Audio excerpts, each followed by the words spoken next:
Siapa dari kalian yang terus memantau pengumuman resmi hasil Pilpres 2024? Apa iya Prabowo Subianto sudah pasti jadi Presiden RI berikutnya? Daripada menerka-nerka, lebih baik kita cek dulu deh hasil real count dari KPU. Prabowo Gibran memang masih memimpin perolehan suara Pilpres, disusul Anies Muhaimin, lalu Ganjar Mahfud.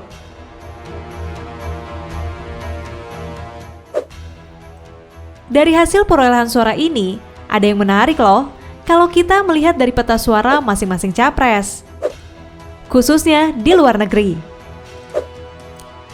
Banyaknya jumlah WNI yang tersebar di 128 negara turut menopang kontribusi suara para paslon.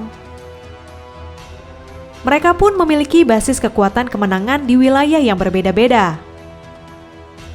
Anies Muhaimin contohnya, unggul telak di Timur Tengah, sementara Prabowo Gibran kuasai Cina.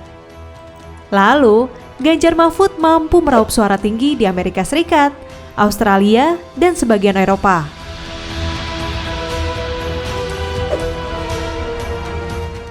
Nah, kira-kira apa saja sih faktor pemilih di luar negeri menentukan capres-cawapresnya?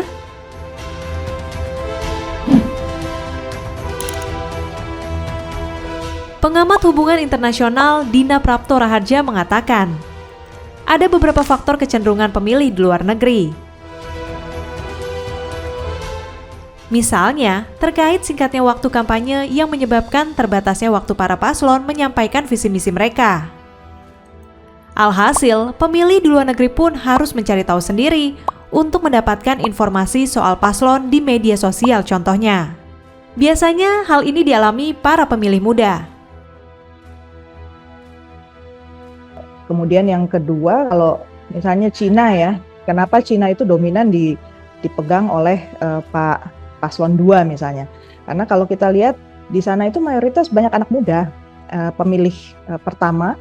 Jadi jumlah students di Indonesia, jumlah mahasiswa Indonesia di Cina, di Tiongkok itu membesar jumlahnya, naik sekitar 9% kalau dilihat dari data dari Kementerian Luar Negeri ya. Artinya first time voters ini kan memang tidak punya attachment, tidak punya ikatan dengan sejarah para pimpinan yang lain. Selain itu, faktor lain yang menjadi pengaruh menentukan pilihan pemilih di luar negeri adalah pandangan partai dengan negara asal. Kemudian yang kedua, ada kecenderungan bagi pemilih untuk melekatkan calon-calon pimpinan itu, calon-calon pemimpin yang dia pilih dengan aliran partai dan agama yang melekat di situ.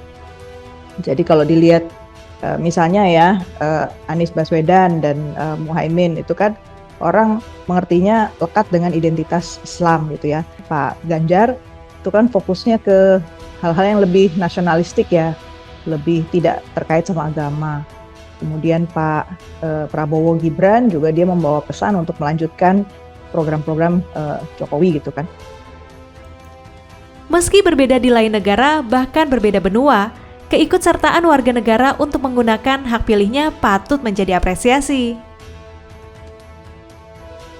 Kalau harapannya jujur, terbuka, adil, jadi itu harapannya. Jadi tidak ada manipulasi suara, dan memang itu suara rakyat betul yang menyebabkan seseorang terpilih menjadi mayoritas ya dalam pilihan kemarin Pilpres 14 Februari.